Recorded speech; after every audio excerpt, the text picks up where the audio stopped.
जय शिवराय जय सकाळ स्वागत करतो माझ्या एका नवीन व्हिडिओमध्ये. तर आज आल्यावर आपण काही घडला तर आता आपण चालू वरती पेट त्या बेस विलेजला. थोडंच पुढे गेल्यावर आपल्याला वाघजाई देवीचं मंदिर पाहायला मिळतं.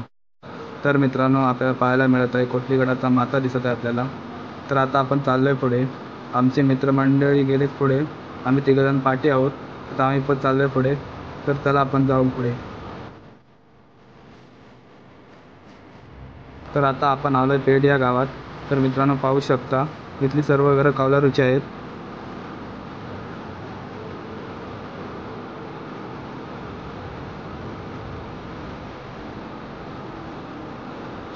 तर पुढे जाऊन आपल्याला एक मंदिर दिसत आहे.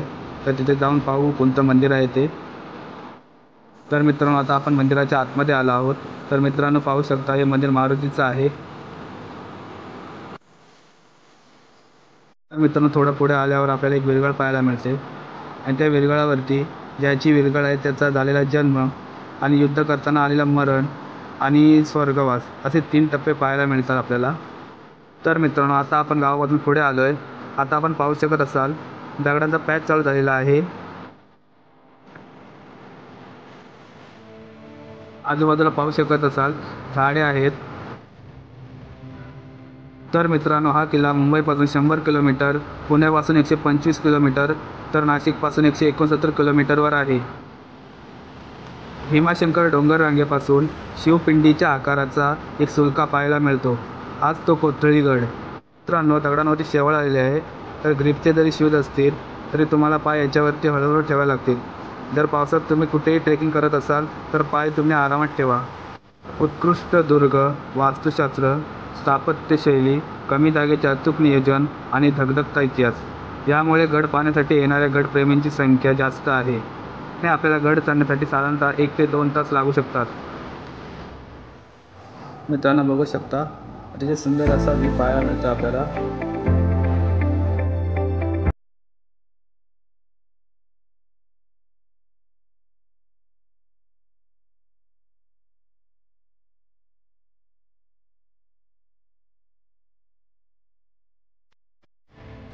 कोथळीगड हा महत्त्वाचा आहे. तो कोणी ताब्यात घेईल त्याचा ताबा तळ कोकणावर राहील. हे लक्षात घेऊन अब्दुल कादर यांनी हा किल्ला घेण्यासाठी प्रयत्न सुरू केले. किल्ल्यावरील मराठा सैन्याला वाटले की आपलेच लोक हत्यार नेण्यासाठी आले आहेत, म्हणून त्याने दरवाजा उघडला. संधी साधून मोगल सैनिक आत शिरले आणि मराठे व मोगल यांच्यात लढाई झाली व मोगलांना यश मिळाले. मराठ्यांनी हा महत्त्वाचा किल्ला गमावला होता. पुढे 1817च्या नोव्हेंबरमध्ये दुसऱ्या बाजीराव पेशव्यांच्या वतीने बापूराव नावाच्या शूर सरदाराने हा किल्ला इंग्रजांच्या ताब्यातून सोडवला. सुमारे 1862 पर्यंत किल्ल्यावर माणसांचा राबता होता. पान दिसत पण नाही, हे लपवतोयस. इसको बोलते हैं टेक्निक. देख लो, हे देख लो, पानी भरने का टेक्निक. सह्याद्रीमध्ये आल्यावर धरली धरली. आता तर हात लावतो तिथं. असं पी. थंड आहे.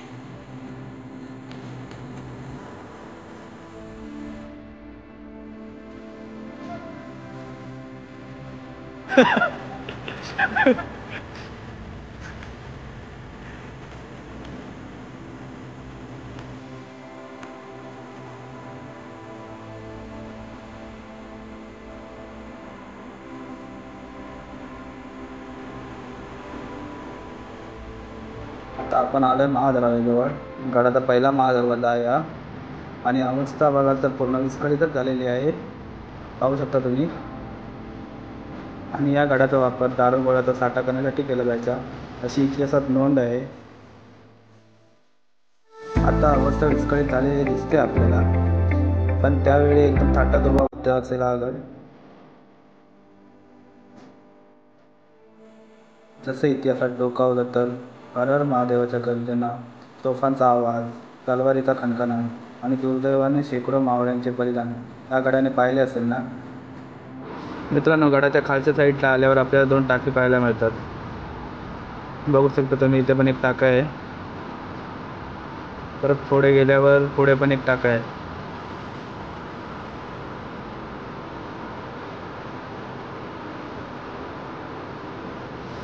पाहू शकता आपण.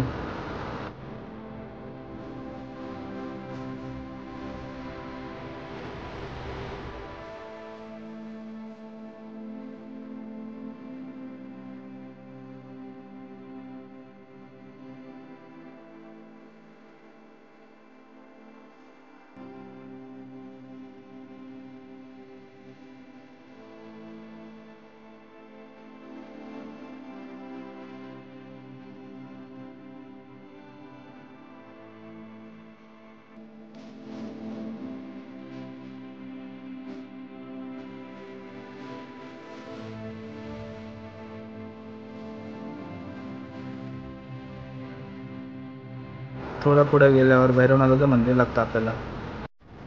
मित्रांनो, भैरवनाथाचं दर्शन घेऊन आता आपण चाललोय पुढे.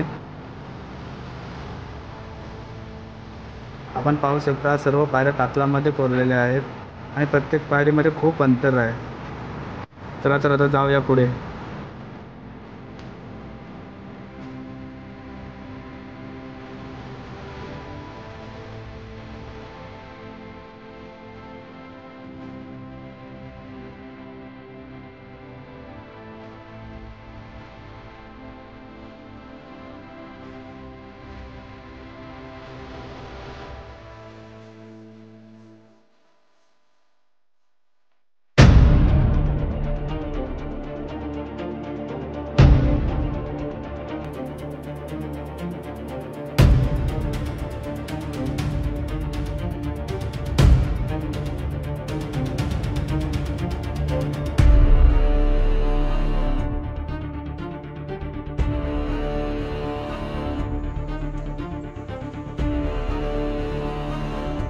स्टॉप करते इथे.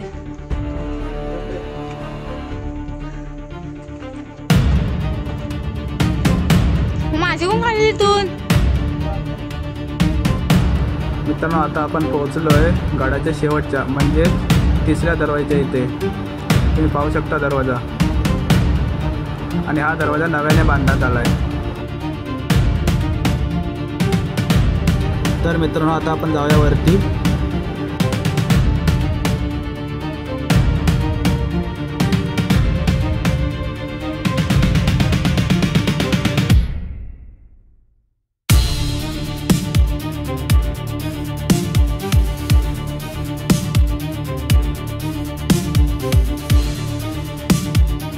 या गडावर असलेल्या या 2 तोफा इथल्या पराक्रमाची साक्ष देत आहेत.